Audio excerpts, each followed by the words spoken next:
Velkomin í Þjóðminjasafn Íslands, þar sem að fortíð mætir nútíð og framtíð.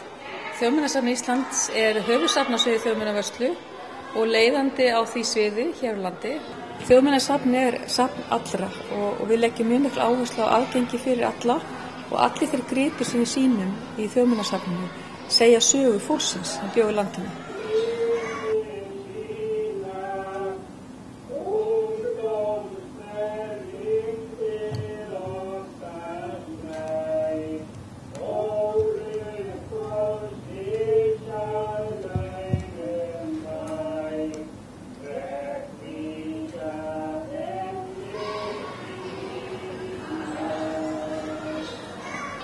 Og því er Þjóðminjasafnið stofnun og safn sem að stendur fyrir lífið og mannúð og víðsýn í víðum skilningi og við viljum veita innsýn í líf fólks fyrr á tímum og einnig auka skilning á líf fólks í samtímanum og þannig að við getum lagt inn í framtíðina með skilning á því sem við stöndum fyrir og viljum standa fyrir.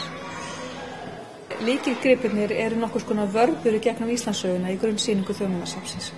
Og með því að fylgja þeim og þá fær gesturinn ákveðna innsýn í söguna og svona framþróun hennar. Hvaða atburðir hafa átt sér stað, hvernig aðstæður hafa verið í samfélaginu á hverjum tíma.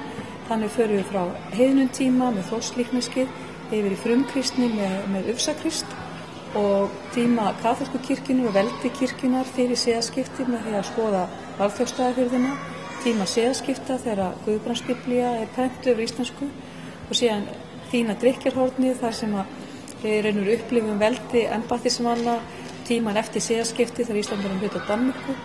Síðan upplifum við aukna þjóðernisvitund og baráttu fyrir sjálfstæði þegar við sjáum þjóðbúningin sem Sigurður Guðmundsson, einn af frumkvöðlum að stofnun Þjóðminjasafnsins á 19. öld, hannaði og síðan bláhvíta fánan sem er táknrænt fyrir 20. öldina þegar hér var baráttu fyrir sjálfstæði og Íslendingar fengu sjálfstæði og árið 1944, stofnun lýðveldis. Þórslíkneskið er eitt þekktasti gripurinn í vörslu Þjóðminjasafnsins og er lítið mannslíkan úr bronsi og það er táknrænt fyrir hinn heiðna tíma, í raun og þann tíma þar sem við erum á mörkum heiðni og kristni, því hér byggu heiðnir og kristni menn á 9. og 10. öld, að því virðist í nokkuð góðri sátt og Þórslíkneski í raun og táknrænt fyrir þann tíma og er talið vera frá því 1000 út frá stíleinkennum.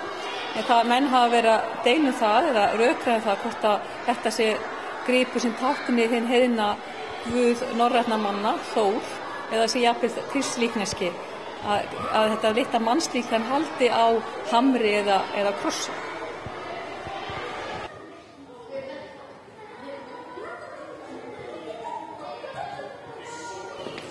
Hér sjáum við annan merkan lykilgrip í grunnsýningu Þjóðminjasafns Íslands. Þetta er svokallað róðukross með róðu, þar að segja sýnir Krist útskorinn í rómönskum stíl sem var einmitt sá stíl sem að tíðkast fram á 1200 og þetta er talið að vera íslensku listgripur, skorinn út í birki og það má jafnvel sjá leifar af málningu, þannig að hann hefur verið litskrúður á sínum tíma en svona krossar, róðukrossar voru í öllum kaþólskum kirkjum á tímum frumkristni á Íslandi og fram að 1200. Og þessi var í kirkju í Svarfaðardal, Ufsakirkju og er einn af okkar merkari listgripum í vörslu Þjóðminjasafnsins og með þeim eldri. Nú erum við komin inn í 3. tímabil Íslandssöguna hér í grunnsýningu Þjóðminjasafnsins.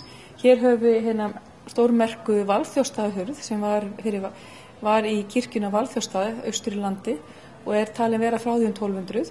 Hún er útskorinn en á þeim tíma var mikið útskurð í íslenskum kirkjum frá tímum þegar kaþólskur siður var hér í landinu og má sjá í raun og veru út frá þessum grip hversu valdamikil kaþólska kirkjan var á miðöldum þegar hún var í sterkum tengslum við evrópsku kirkjuna en þetta er útskorið í rómönskum stíl og það er jafnvel talið hún hafi verið enn stærri þessi hurð þar sem með 3 útskornum hringjum og svo er silfurslegin járnhringur, hurðarhringur á hurðinni. Þannig að þetta er táknrænt fyrir tímabili þegar kaþólska kirkjan var hér mjög valdamikil. Hér eru komin inn í tímabili þegar siðaskiptur eiga sér stað á Íslandi á 16. öld. Hér eru með Guðbrandsbiblíu en prentlistin barst snemma til landsins og Guðbrandsbiblía er prentuð á íslensku sem menn vilja meina hafi haft sín áhrif á varðveislu íslenskunnar og þetta eitt að fáum eintökum sem til eru og táknrænt fyrir þann tíma þegar við förum úr kaþólskum sið yfir í lútherskan sið. Hér eru komin í tímabili eftir siðaskipti þegar Ísland orðið hluti af Danmörku og hérna erum við með afar merkan grip sem íslenskt útskúrið drykkjarhorn sem svona einstakur íslensku menningararfur.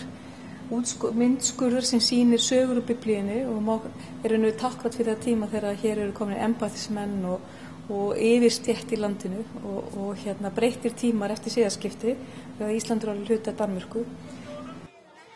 Þjóðminjasafnið eins og önnur safn eru staður þar sem fólk á að finna sér velkomið og líða vel annaðhvort með því að vera að upplifa, fræðast með sjálfum sér eða fá upplýsingar, upplifa þá miðlun sem við stöndum fyrir í söfnunum, eins að vera hér með sínum vinum og sínu fjölskyldu og jafnvel gestum. Þess vegna ekki síður mikilvægt að hafa góða aðstöðu í safni til þess að rannsaka, líka til þess að njóta líðandi stundar, fá sér gott kaffi, hlýða fyrirlestur. Þannig að það má segja að söfnin í raun og veru hafi gegnir mikilvæg hlutverki þegar kemur að því að hinum eiginlegu gildum, lífsgildum og lífsgæðum að raun og veru bara njóta lífsins og líðandi stundar.